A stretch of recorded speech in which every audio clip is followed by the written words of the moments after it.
प्रदीप सिन्हा जी। प्रदीप जी, एक बात बताएं, अभ्यर्थियों का जो मसला, जो अभ्यर्थी सवाल उठा रहे हैं, जेपीएससी का जो मसला है पूरी तरह से अटका हुआ लग रहा है। ये बेचारे सब है ना, पढ़ेंगे या फिर सड़क पर खड़े होकर आंदोलन करेंगे? ये क्या तरीका है? सरकार को किसी समस्या का समाधान निकालने का क्या तरीका है? सरकार क्या वाकई में इन अभ्यर्थियों की सुनने के लिए तैयार नहीं है, या फिर सरकार इसमें फंसती दिख रही है, किसी को बचाने की कोशिश हो रही है? प्रदीप जी,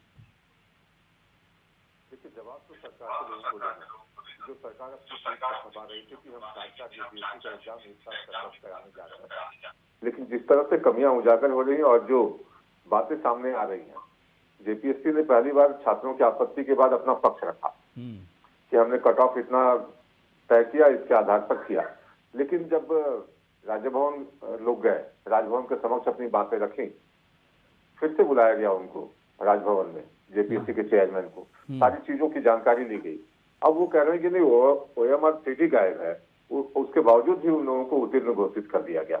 आप बताइए कि आखिर आप स्टैंड बार बार बदलते रहेंगे तो जो छात्र परीक्षार्थी हैं वो आपकी किन बातों पर भरोसा करें? और कहीं ना कहीं जो निष्पक्षता की उम्मीद थी अमिताभ जी के आने के बाद, वो सारी चीजें धूमिल हो गई।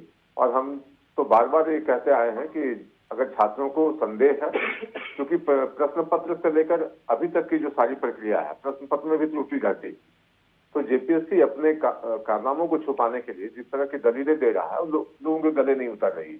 और छात्र तो आंदोलनरत है ही। अब कहीं ना कहीं भारतीय जनता पार्टी जब इन बातों को उठाती है तो हम पर आरोप ये लगाया जाता है कि हम राजनीति कर रहे हैं। हम राजनीति नहीं कर रहे हैं, हम छात्रों के भविष्य को देखना चाहते हैं कि आप उनके साथ कोई खिलवाड़ ना करें, और हम खिलवाड़ होने भी नहीं देंगे। कल से सदन का सत्र शुरू होने जा रहा है, हमारे विधायक भी आज मंथन कर रहे हैं कि किन विषयों को लेकर सदन में हमारा क्या रुख होगा। तो निश्चित रूप से चूंकि जेपीएससी एक ऐसा मसला बन गया है जो पूरे राज्य में चर्चा का विषय है, तो कहीं ना कहीं इस मुद्दे पर भी हमारे विधायक अपनी बात आसन के समक्ष रखेंगे। और मैं तो समझता हूँ कि हेमंत सोरेन जी की सरकार के समक्ष एक मौका है कि सत्र की शुरुआत हो रही है, बड़ा दल दिखाते हुए, गलतियां हो गई हैं जेपीएससी से, लेकिन उसको सरकार मानने के लिए तैयार नहीं है ना प्रदीप जी। सरकार ना अभ्यर्थियों की बात सुनने के लिए तैयार है, ना जेपीएससी सुनने के लिए तैयार है। इन अभ्यर्थी, ये जो बेचारे 2-3 हजार अभ्यर्थी हैं, सरकार को ऐसा लग रहा है कि 2-3 हजार ही हैं, निपट लेंगे।